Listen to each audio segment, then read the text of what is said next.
Happy holidays! I am so excited because I'm going to be making for you something that is going to be the centerpiece of your table. It's actually very, very popular here in Mexico. It is a roast pork leg called a Pierna navideña. All right, so the first thing we're going to do is we're going to work on the chili sauce. So I am using 3 different types of chilies. These are guajillos. What I really want is the beautiful, bright earthiness of the chile. So we're taking all of these out. The second chile that I'm going to use is called a chili ancho. And then the last chile that we're going to use is one that I really, really love. These are called morritas. Sometimes in the US they're called chipotles as well. I like hot, I'm going to use 4. I have a very big roast and I love garlic. So we're going to use 6 large cloves of garlic. So now what we're going to do is we're going to simmer everything in this pot. So to this pot, I'm going to add all of my dried chiles. So this is Mexican canela or Mexican cinnamon. We're going to use the whole thing.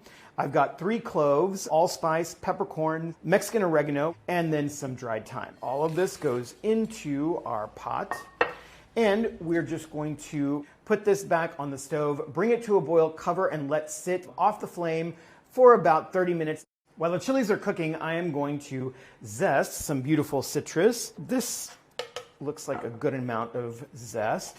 So now I'm going to juice this. I'm looking for about a cup of orange juice or some kind of citrus juice. We will add that to the sauce when we are ready to throw this into the oven. So now what we're going to do is work on the actual stuffing for the roast. For the stuffing, I am going to use apricots, walnuts, and some really, really beautiful pieces of fried bacon lardons. And so for all of these ingredients, I'm just going to kind of rough cut everything because I'm going to throw them into the food processor just to chop them up a little bit more. This is a really versatile recipe. And now we're ready to throw these in the food processor. So I don't need this to be crazy finely ground. I just want it to be a little bit smooth. All right, so now we're going to season generously the inside of the pork. I like seasoning with both salt and sugar. And then I'm just going to put a little bit of some fresh ground pepper in here as well. Okay, so there are a couple of ways to truss a big roast like this. So you can cut your twine into individual pieces like this and go in and then just tie it up. Super easy. You want to get it as tight as possible. Okay, so now we're going to blend everything together. We want to make sure we get all the herbs in there as well. Herbs and spices, yum. And then we've got our orange juice and orange zest.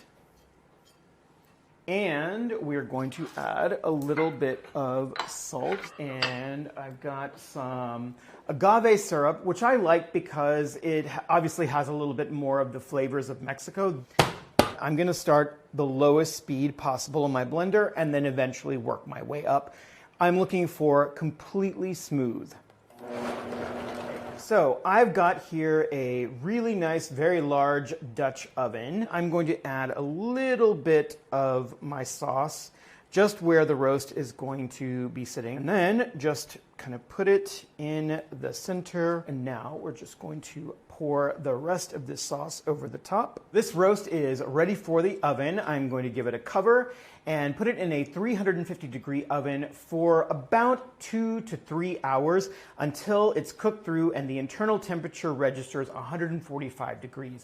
The moment is finally here. I've been waiting all day for this roast to be finished and cooled. I've taken off most of the twine and I'm ready to cut. So I want to see the very middle of this. Let's go. Oh, so tender. And great reveal. I'm gonna go in for this saucy part. It is literally like a little symphony.